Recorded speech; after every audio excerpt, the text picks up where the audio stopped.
Every company strives to be the best in their industry. No organization can be the best without first reflecting on their strengths and their weaknesses, then creating a plan to build on the strengths and improve on the weaknesses. This reflection will not be successful unless members of the organization are honest in their assessment. I have been tasked to identify the strengths and weaknesses in my organization in order to enhance their capacity and their effectiveness. In doing this, I need to identify and determine whether our beliefs, values, vision, mission, and organizational direction aligns together in a coherent way, and whether these are conducive to organizational improvement. At my current company, we are in the process of creating a mission and a vision statement. Prior to this, there had been a rough draft created and somewhat implemented into the field, but we are looking to create one vision and one mission that can be implemented across the company. This is quite different when compared to my last employer. With my previous employer, the mission and the vision statements were a very large part of our daily work lives, and the first thing we would say out loud at the beginning of every group meeting. When creating our mission and vision statements, we need to keep in mind that what we feel is most important is incorporated into these statements. I work in the convenience store and gas station industry, so our biggest focus is making sure we provide superior service to our clientele so they choose to shop with us instead of our competitors. Since we have to compete against grocery stores, we obviously can't compete with regards to pricing or the variety of product we sell. Grocery stores and other grocery outlets like Sam's Club and Walmart can sell their products at a much lower price because they have more buying power. As a result, they have the ability to sell products at a lower price and still make a profit. My company values embrace the image of the neighborhood store, where employees know the customers by name and know their buying preference. Many of our locations are in small towns, where sometimes we might be the only gas station in town. Our stores often serve as a meeting place for locals, where they meet up and discuss town issues and catch up on the latest gossip. Knowing this, we need to be able to capitalize on this demographic and tailoring our offerings to suit this local demographic.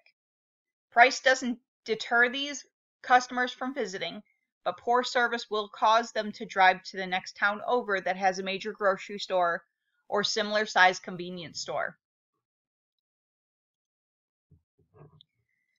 Any recommendations should have the company's values, vision, mission, and organizational direction in mind, with the purpose of improving organizational capacity and effectiveness in the long term.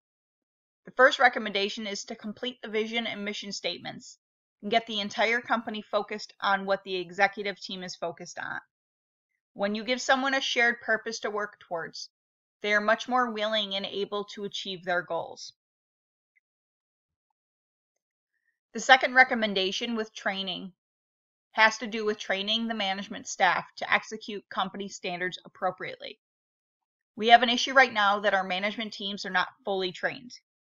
So when you have an untrained management team leading store associates, you run into the problem of things not being done properly and misinformation being communicated.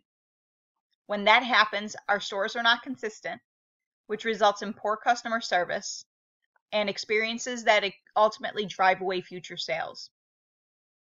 When a dissatisfied customer leaves your business, they tell their friends, who then tell their friends. This avalanches into a bad reputation for the store and further drives current and potential customers away.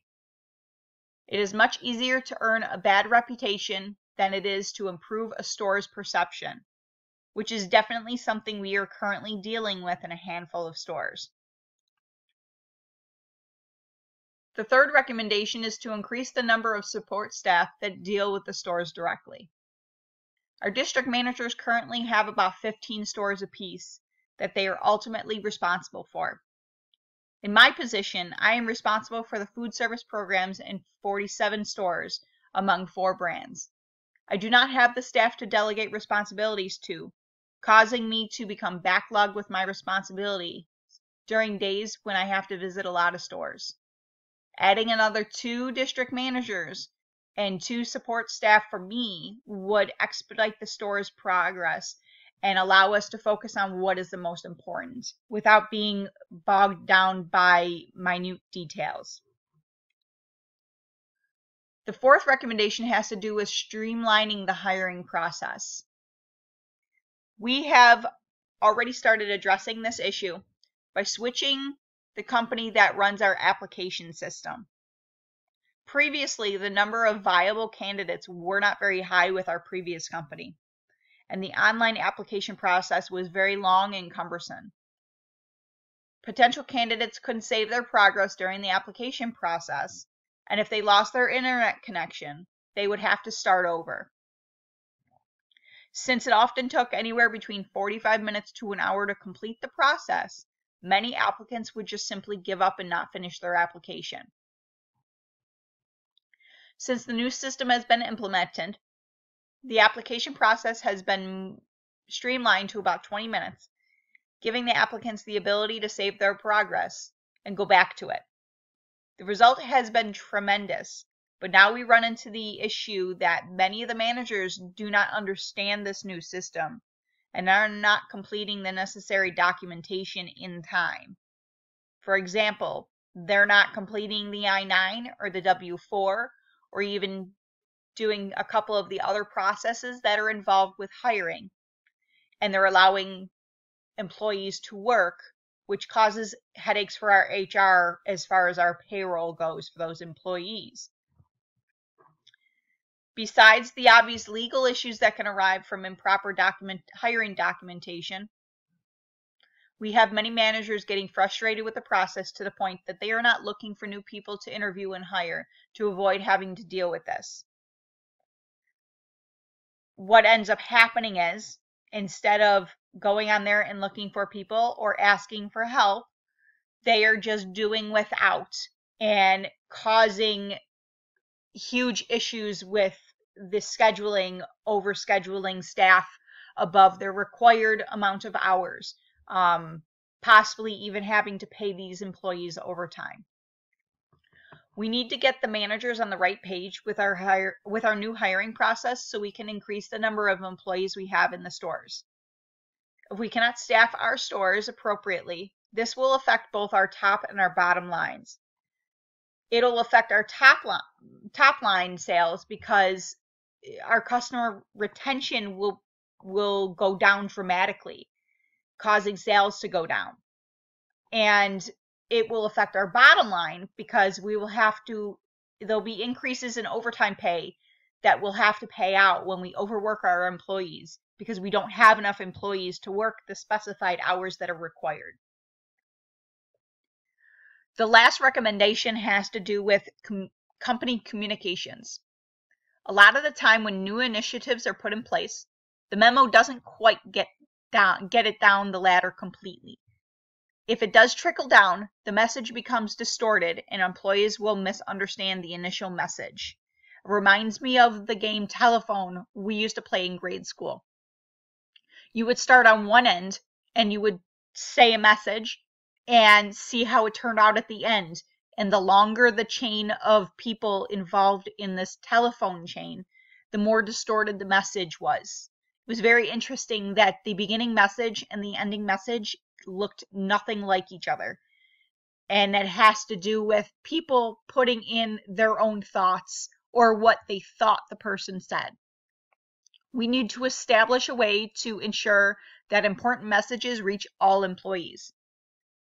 Currently, for our payroll, we use a service that requires all employees to clock in online. In doing so, we could place a message up on the screen that they have to read through in order to be able to go on and clock in. This obviously couldn't be for everything, but this could be for the most important messages. But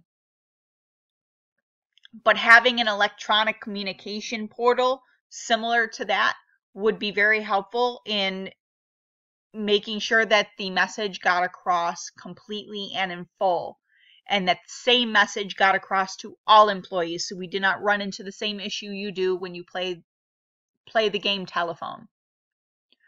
Overall, these are just a handful of recommendations that could help push the company's progress along, could help improve top and bottom line for the company, improve overall sales, improve employee retention. In order for this to be successful, they need to be executed properly.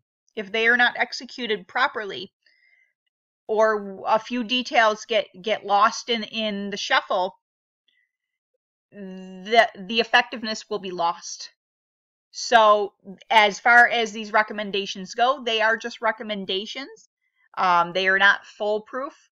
So it will be interesting to see how these will affect the overall business if put in place.